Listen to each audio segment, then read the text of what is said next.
How's it going, everyone? It is Skullzi here with the latest and the greatest gaming news. So this isn't a huge video, this is more of just a small update because we did get an official update from Phil Spencer of Microsoft about this Microsoft Bethesda purchase. In case you're not familiar with the situation, I covered it with my live reaction and breakdown to this initially right when we got the news with a live stream earlier today. I did upload that live stream onto the channel so you can get my full reaction and breakdown as of that time when we first discovered all of this. But today, on September 21st, as of less than like an hour ago, Phil Spencer was interviewed by CNBC and he gave more insight exactly into what Microsoft was hoping to do and what their plans are with this Bethesda purchase. Microsoft did purchase Bethesda for over $7 billion, which is, I believe, like $2 or $3 more billion than Disney spent on the Star Wars franchise, so that is pretty crazy,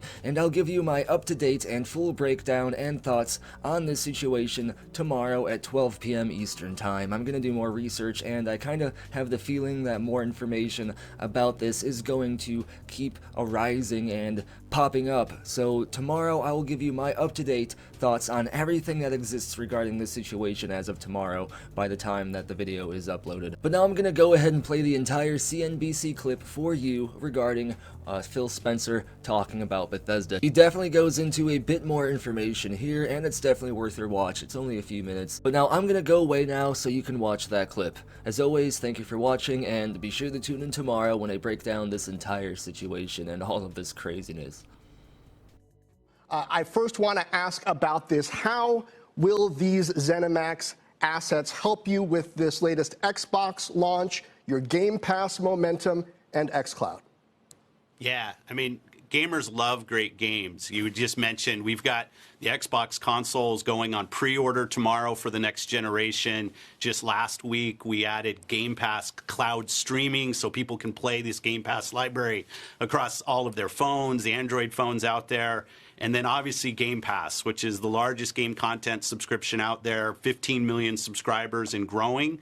So getting to work with ZeniMax to bring their amazing collection of games to Game Pass is just an incredible opportunity for us.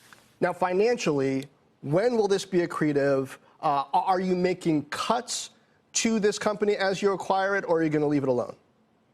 Our plan is to leave it alone. I mean, ZeniMax has an amazing track record of building great games. Our goal is to make ZeniMax the best ZeniMax they can be, working individually with their studios on the great platform technology that we have, getting their creators' feedback into the things that we need to go build. That's just a critical flywheel for us innovating, is the feedback of the world's best creators on our platforms. Tell me about the gaming ecosystems overall. Microsoft has spoken out against the way that Apple controls its App Store on those lines, but how is that really different from the percentage that console makers take on games on their platforms?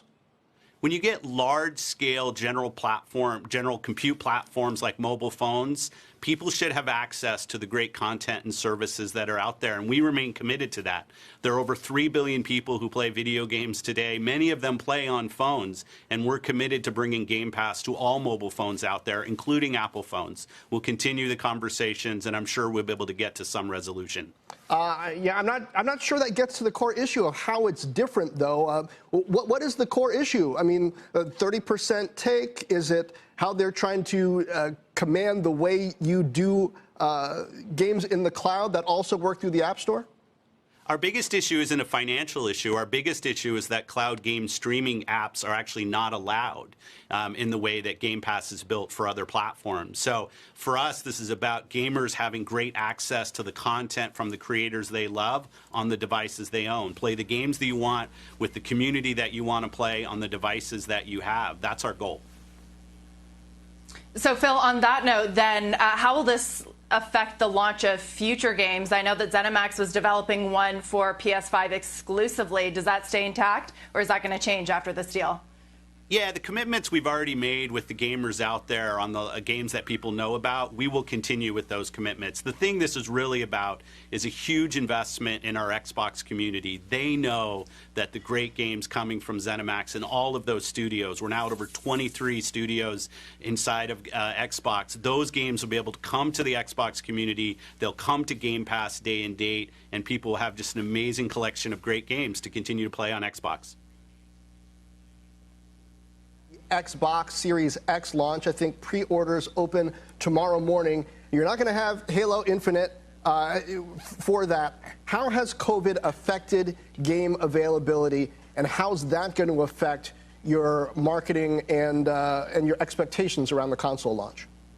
Yeah, with people sheltering in place, work from home, we've seen incredible engagement in the gaming community over the last few months, and we're really proud of the way that gaming has been able to play such a pivotal role for people. But you're absolutely right. Games today are hundreds of people coming together to build these massive games, and it's important that we're conscious of the safety of our teams, and it does have an impact on production, and you're seeing some of that out there. But when we look at this launch and people's appetite for gaming right now, we're very bullish on how our pre-orders are going to go tomorrow. We have the most powerful console in the market. We have the most affordable console in the market. We've got things like Xbox All Access that allow people to join this next generation of gaming for $24.99 a month, no upfront cost. You get a console and Game Pass. In times like this, I think that accessibility of price point and offer is really, really important.